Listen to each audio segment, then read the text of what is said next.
Hi everyone, it's me. It's me again.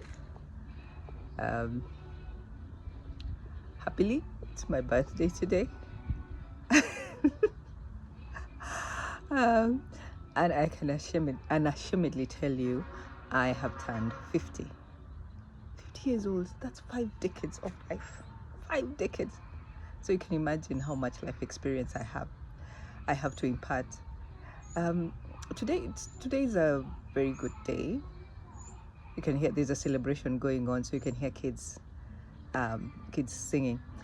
And today's topic that I want to talk about is not necessarily about parenting, but about how we as parents relate to our children.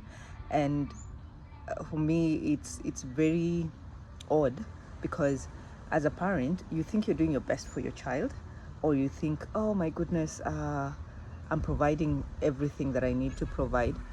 Um, But one thing remains very, very clear, that more than material things, kids actually prefer time spent with them.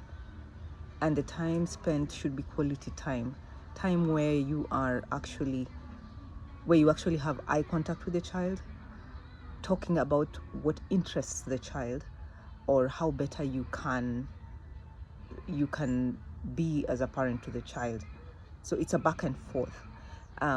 You can't just take it for granted that, because I'm paying the school fees, I have bought toys, I've bought the best clothes, I've bought the latest games, I've done all this, I've provided a roof over their heads, good food, good schooling, good holidays, that is that that is that is enough.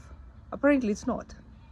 And the reason being, even when you're on holiday, even if you say you're on holiday and you're giving, that's your way of giving quality time to the child, it actually isn't. What the child wants is, yes, we'll go for that holiday. But if that holiday is you as parents, if it's your preference and not the child's preference, then there's no point. The child will have fun. He'll enjoy the little pockets of attention he gets from you as a parent, but that will be all. What they really do need from us as parents is kind of a combination between a parent and a figure of authority, as well as a friend, kind of, because friends understand us, right? Friends understand us at a level that even our loved ones do not or cannot fathom. And then a figure of authority gives us that sense of security. And then beyond that is a parent who loves unconditionally. And that is what children want. That's what children expect. So these are things that I found out in the 4th decade of my life. And I was lucky because my son was willing to open up to me and let me know very openly, you failed here, you could have done better here, I appreciate here. And I was given an overall pass mark. Pass, just as in pass, barely, you know. And this is also because I was willing to reflect on myself and also to borrow parenting methods and parenting skills from a lot of my friends. I could see what children appreciated, and I could see what was not working for the kids. There's some things that are general. If you're too friendly to your child, if you want to be a parent, if you want to be a friend without being a parent and without being an authority figure, then you have failed your child, because you're not giving your child that sense of security, and you're also not giving your child that sort of unconditional love and expectations that a child has for a parent. When it comes, all this I'm talking about is for children of all ages. And the reason I'm saying this is because right now I'm living with my mom. Uh, she's of course in her sunset years, and I still find myself craving things which, you would think are childish. I want to hear appreciation from her, a thank you from her for me doing something unexpected. Actually just warms my heart. And at first this shocked me, but after reflecting on myself, after thinking about it, I got to understand what it was. It is simply that acknowledgement that you get from your figure of authority, that you get from your parent, your loved one. It's kind of like a blanket appreciation, showing that yes, you are my child and I raised you well to the extent that you can do XYZ without me having to prompt you. And whether we like it or not, as long as you were raised by a parent, this is what you will always yearn for.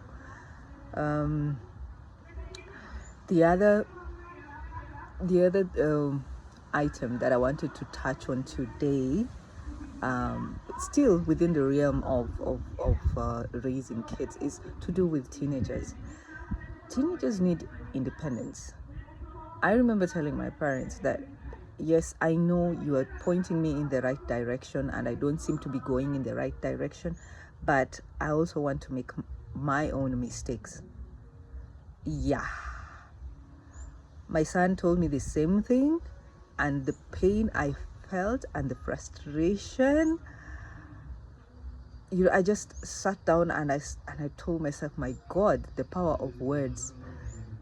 And it made me laugh also to a certain extent, because I remember one of the things my mom once told me was, my goodness, I hope you, with a mouth like that, I hope you have a child. I hope your child will turn out to be as difficult to you as a parent as you are to me. And at that time I dismissed it. But let me tell you, hearing those words, the words that I had thrown at my parents in a moment of pique, and having those words slap me in the face, oh my God, that was quite an experience. But the truth of the matter is, whether we like it or not, whether we want to hear this or not from the teenagers, it's the truth. We can set boundaries for them, but let them go out and experience whatever life has to teach them, kind of. What I mean by setting boundaries is, say for example, on the touchy topic of drugs, yeah? I explained to my son that I know my parents never took drugs, but I had a friend group where people were experimenting. But before experimenting, I would always, before even thinking of experimenting, I would always do my research. Basically, if you take say a sniff of marijuana, what are the effects? Your first sniff of marijuana, according to research, what are the effects? How does it, not in terms of how you feel, but what are the consequences? Will the longing for it be very overwhelming? I know this cannot be measured across the board, and it works differently for different people, but there's a reason it is legal in some countries. But how does it affect you? And can you afford it? So these are the kind of things that I was thinking about.